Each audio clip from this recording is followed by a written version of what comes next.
serious? People who have survived a murder attempt by dumb luck. What's your story? Thank God for my nosy neighbors. I always used to hate how nosy they were until this happened. When I was about 10, I was riding my bike outside. My parents always let me ride my bike outside during the summer, but only up and down the street we were on. One day, a man in a van was parked across the street. He called to me, asking me if I had seen his dog and could help him find it. Me, being a dumb child, offered to help him find it, and I started walking towards his van. My neighbor, an older white lady, came bolting out of her house hooting and yelling, telling the guy to back off. The dude got back in his car in a hurry and took off, and it wasn't until many years later that I realized how bad that situation could have been. Did you tell your parents? How did they react? I didn't want to tell my parents, but my neighbor walked me home and made sure to tell my mother. She didn't let me go outside for what felt like the whole summer. There was a bit of yelling and hugging too, none of which I understood at the time. Now that I'm older, I completely understand my mother's reaction. When I was about 10, my grandfather was dying from complications of his heart issues and mental deterioration. I didn't know him very well, as the last time we had been in contact him was when I was a baby. My father never liked him and didn't bother coming with me and my mother to visit him in the hospital. When we got there, he was resting peacefully and my mother went forward and whispered some words to him, I imagine, about his current state of health. I hang back a little bit because the creepy old guy whom I didn't recall seeing in my whole life really freaked me out. Regardless of my anxiety, my mom said I should approach grandpa and share some nice words with him. I understood by how sad my mother was that I shouldn't argue too much, so I approached his hospital bed to speak to him. He didn't seem conscious at all, so I just did what my mother did, leaning forward and just whisper some nice things to him. Things took turn when mid-sentence his eyes flare open and he stares at me, making me stop what I am saying. My heart dropped into my ass when he looked at me because it was pure hatred in his eyes. As soon as we made eye contact, he bolted upright from his bed and wrapped his hands around my neck and started throttling me as hard as he could. I barely even remember what happened, but my mom was screaming for a nurse, and grandpa kept yelling at me while shaking my neck violently, FCKING betrayal, you betray me. And then he died almost as fast as it began. It was over. His grip loosened and he flatlined. My mother was inconsolable and I was extremely confused and crying out of sheer trauma at the situation. Later, after we managed to calm down, a nurse explained to my mother that his severe dementia had left him barely coherent and it was likely he had thought I was someone else. I didn't learn this until several years later, but my mother suspected my grandfather saw my father in me. My father was an alcoholic, womanizer and fairly abusive in my earlier childhood, and my grandfather resented him for it. I guess I look a little too much like my dad. Was a bouncer at a club in LA for a minute in the 90s. Stopped some dudes clearly affiliated in a gang at the door after they refused security checks. After a few minutes of their threats and Manson lamps, they left spewing all sort of warnings. A little later it starts to wind down, and because it's a little slow and we're overstaffed, so I start to drink. I get a bit drunk, not wasted, bit sleepy buzzed, so I tell my buddy I'm going to go lay down in the back of his car for a while. A few minutes after lying down, I realize I have to piss. I get out and stumble a few into a spot between a guard gate for a parking lot and a building for a little privacy. There's a few dozen people milling around in front of the club. I'm about 25 feet away from the club's entrance and just off an alleyway. While I'm relieving myself, a dude runs right past in front of me, around the guard booth to my rear, and unloads a 9mm recovered rounds from backseat trunk roof bumper into the backseat of the car I'd just crawled out of. Bam bam bam bam, unloading into the car. He then turns, runs right back past me, and down the alley into the night. Don't think he saw me at all. Nothing really came of it, except my partner was convinced I was a marked man and refused to be near me for a year or so. Edit. Holy crap.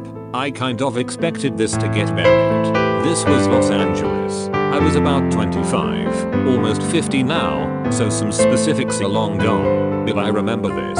My buddy was genuinely terrified by this. I don't think he knew anything about it. In fact, he seemed to interpret the event as a larger conspiracy to have me snuffed, not some random pissed off dude making a point getting jumped in, and because he ditched the car wouldn't take my calls, it got left at that. For those concerned with the car, it was like A 1980s rusted out sedan, maybe a $500 car. Details about the slug's number of rounds fired were relayed to me later by third parties. My friend and I were known in the neighborhood. People were talking about it. Thank you for the well wishes. Honestly though, this wasn't even the first time I was shot at. It's been a long strange trip. Edit 2. Also, I tried to argue later that it's just as likely the guy was shooting at someone else across the street and that the car just got in the way. But there were holes all through that thing.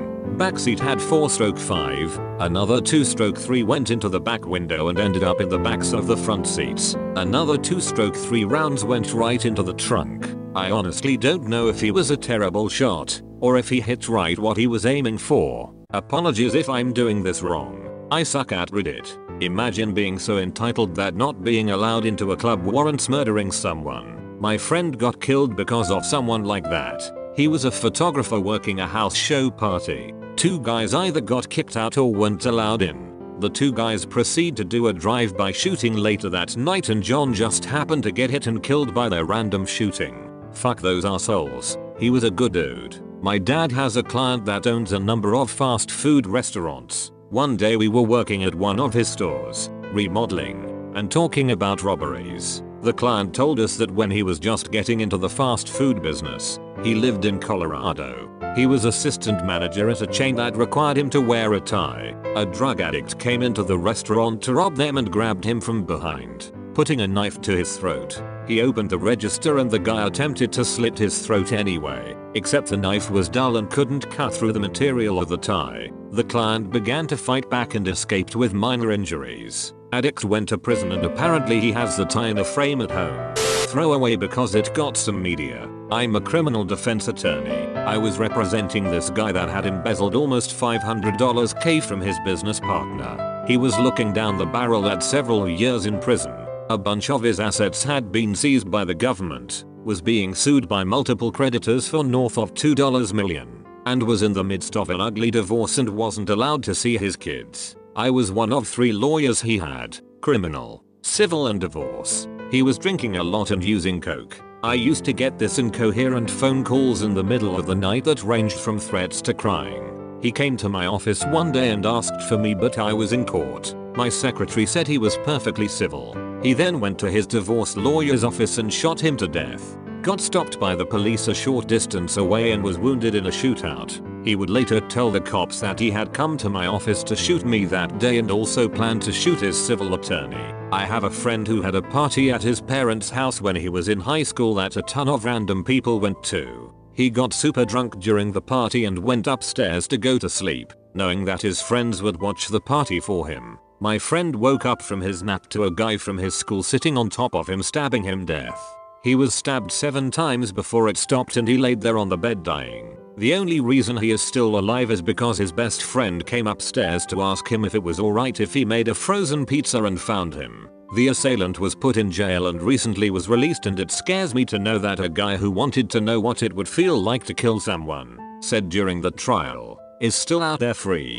Our neighbors when I was growing up had 3 kids the same ages as myself and my siblings. We were all friends and got along well for the most part. Their eldest child, I'll call him Peter, has Asperger's syndrome and was known to have outbursts that would sometimes be violent. One day, when I was 5 or 6, our mothers decided to take all 6 of us to a nearby wading pool because it was hot out. Well, due to that, it was pretty busy, and there were a lot of other kids. There were 2 lifeguards there, but were generally too busy chatting with each other to be doing their jobs. As my mother later tells me, I was off with my neighbor's daughter, was my age, and Peter, I don't remember why, but he suddenly flew into a fit and decided that I was at fault for something. He, being about 8 and a lot bigger than me, grabs my head and holds it under the water. I remember that. I remember not being able to breathe. I remember clearly thinking that I needed air or I was going to die. I remember fighting, but not being strong enough to get him off of me. Then I remember my mom's face. She had a clear look of both terror and fury. I remember looking over and seeing Peter sitting with his arms around his knees, rocking back and forth as his mother tried to calm him down.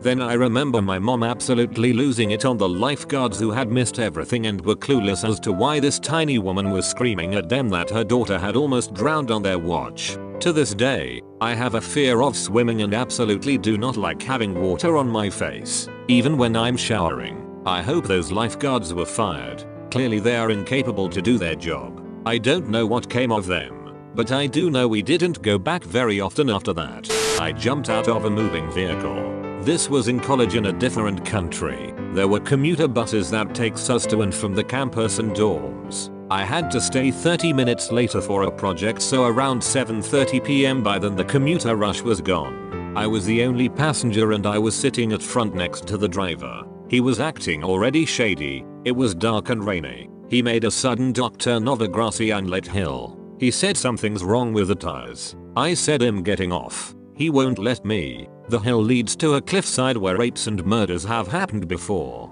I had the pointy stick of my umbrella facing him ready to jab if he tried anything, which he tried to reach grab for me. I jumped and ran straight to the highway where another commuter bus stopped, surprised seeing a girl coming out of the tall grasses. I saw the driver of my previous ride, speeding away. Nothing was wrong with his tires. I was abducted at a gas station during undergrad. The locks on my car were broken, and as soon as I got back in, a strange man came in and forced me to drive him to an ATM. I am paralyzed with fear, so any sense or reason I had went out the window. He claimed he worked at Wendy's and for my generosity he would give me all the Wendy's I ever wanted. On the way to the ATM he showed me pictures of his daughters on his clearly stolen cell phone. Then a Whitney Houston song came on the radio and he starts bawling his eyes out and screaming, "Why do all the good people have to die? Only bad things should happen to bad people." I go to the ATM, take out cash, give it to him thinking it's over.